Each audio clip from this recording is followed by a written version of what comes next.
What's up, Toy Fam, and welcome back to another Superhero Saturday here on your Totally Cool channel. I shouldn't say superhero because we're dealing with the first supervillain of, I think, not just the Iron Man series, but also of the entire MCU. The Marvel Cinematic Universe, as you know, was kicked off by the successful Marvel launching of the Iron Man. You know, Robert Downey Jr., uh, Tony Stark and Iron Man. Just amazing way to kick off the MCU. Although you may argue that there were other pivotal characters that brought the Marvel studios to its current position. Like, I mean, who could ever forget that Blade made superhero movies cool, right? Wesley Snipes as Blade, Blade 1 and 2. Let's not talk about Blade 3. Blade 1 and 2 were just amazing. So that really got everybody into the superhero vibe, and you can't say that Spider-Man did not owe it to Blade. Now, let's go back to the MCU. Everything hinged on whether Tony Stark would have been a good way to kick off an entire universe that we are now watching unravel before us. Phase 1 depended on Robert Downey Jr. being successful. And, of course, you needed a very good villain to fight against. Now, you may argue that the first villain was actually the Ten Rings. No. If you watched Iron Man the movie, you know that the Ten Rings were actually being funded and sponsored and even motivated by Obadiah Stane, who eventually turned into the Iron Monger. So we are going back into ZD Toys after we've done a run on Marvel Legends Build-A-Figure, and we did one Batman episode recently. We're going back to the ZD Toys, which we've started to fall in love with, especially with the way they came out with not so expensive but pretty amazing renditions or reproductions of the Iron Man armors from the Marvel Cinematic Universe. So let's look at the box of the Iron Monger. This is probably the biggest box in the whole set for an individual figure. Now, there are play sets like the Suit Up Gantry 1 and 2, but those have other attachments. This is the first one that came in the box that's this big for one individual figure. So, as you can see, you've got Iron Monger, and the box is very hefty. And on the left side, you also have a different angle of the Iron Monger's pose. On the right, pretty simple, just Iron Monger. And on the back, many different poses with many different attachments, which we will see as we go into this actual, pretty large action figure, if you ask me. It's Marvel's 10th anniversary series, so let's free this guy up. Okay, Jeff Bridges, who portrayed Obadiah Stane, was pretty believable. Now, we normally see him as a good guy, but he had a fantastic turn as a bad guy. If you ask me, there was a good chemistry between RDJ and Jeff Bridges. That guy's an amazing actor, if you ask. If you agree with me, I hope you do, because we've got a lot to disagree on if you don't. So it's 10th anniversary, very hefty box. Not as heavy as the Iron Man Hall of Armor set, but this one's for an individual figure. So it doesn't have the traditional closet or refrigerator type opening. It's a slider, I think.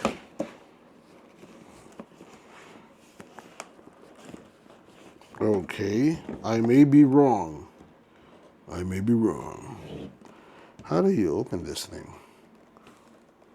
Okay. Oh, fancy. So there's a flap here on the right side, and it opens like that. It's like a big door, a big wide door. Now you're seeing this before I am. All right. You're seeing this before I am. And let's open him up. There we go.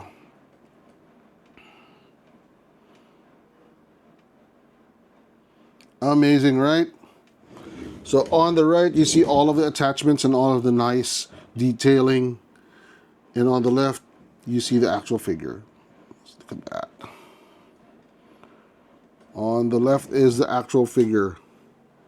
So let me put him down. And woo-wee! I've always been excited about these figures. And I've always... Toys in general, actually. Toys in general. Wait, he has a USB port? Does that mean he lights up? I don't understand all of this. All of this is because it's in Chinese. I think they came out with an English version. But let's take him out. Is he a two-parter? No, there's only one. Unlike the other Iron Man figures, there's only one. Wow, that's black, silver, something. Let's take him out. Wow. Easy. There is a port somewhere. I don't want to break him. Where are the attachments, man? Where are the attachments? Did I leave him here? Did I leave them here? Or did... No. Oh, they're already there. They're attached. Okay. So there's not a lot of playability of it. Okay. Okay. Wow. Let's do an articulation review. Articulation review. Not much in terms of the head. Just like that. Arms. Yeah. Elbow. Yeah. Very minimal elbow hinge. Very minimal. Same thing on the left arm. Just like that. So for him to shoot, he has to twist or hinge the elbow and then lift the arm. But it doesn't go far because this part is blocking this armored piece. Okay, see, from the front, bang, it just hits. Now this one you can't move. There's a lot of fancy things here that look like they would be good, but they're just there for display, for show. They're not. There's not much in terms of utility. Okay. See, there we go. Let's see. It's moving back. There we go. Okay. There's a part here that you have to flip out like that. Okay, so that this particular arm moves around. Okay, so this one's better.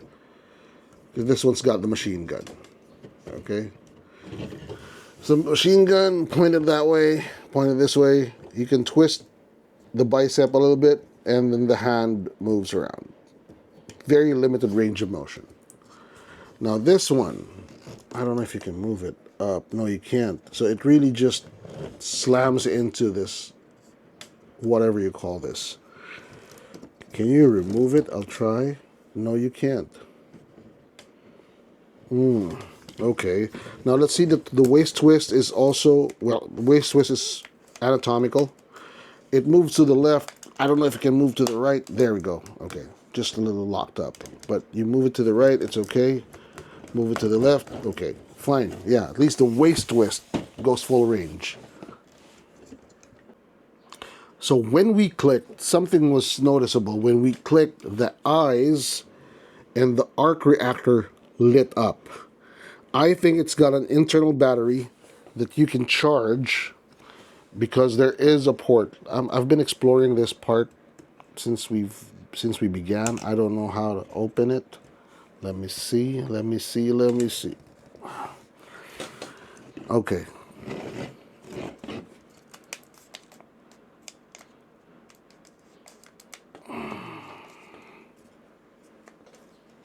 So it's off. Okay, I'm trying to figure out how to turn it on. Right? Left. No, it turned off. Why? Maybe it's the charge of the battery? I don't know. Turned off.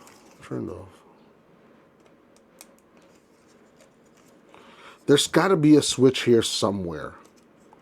And I refuse to believe that it's just going to be this way. We'll see. Oh, there!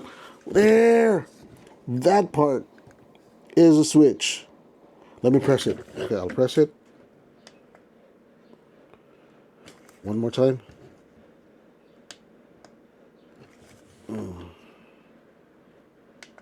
Nice. Very, very nice. So it's not when I twisted it, it's because I pressed on it accidentally. So let's go. Let's proceed with the rest. So you've got the legs, very limited again because it's hitting the groin. And the back, same thing, it's hitting the butt. Okay. So it doesn't move out as much. It's a very limited figure in terms of articulation because primarily because it was based on the Mark 1. Okay? Remember when Obadiah asked the Ten Rings to find all the pieces of the Mark 1 after Tony Stark escaped the cave? So that's what this was based on. And all they needed was the arc reactor. They did not have the ingenuity that Tony Stark did to make the Iron Man armor more streamlined and more battle capable. This is more of a tank, a very rustic tank, a very old tank, like the Soviet tank of the World War II era. Okay, so very limited hinge joint, knee joint. Okay, just that single jointed. And okay, I know you've heard me in previous reviews rant about the pins. This time the pins are justified. It's okay to see that the connection between the two parts of the leg because it's robot, you know. Although I don't understand how Obadiah's legs can go in, probably because his feet are just up to here, and these are the lower leg is controlled digitally or mechanically, but it's not because he's moving his leg. Unlike the Iron Man armor, when the part of the leg is covered with metal. So this is more of like a stilt. Okay. Now let's look at the feet. There is some kind of hinge over here, and the ankle has a movement. Okay, ankle has a movement. All right, there we go. So there we go. There you have it. There's the Ironmonger. Now let's look at the details, the other details.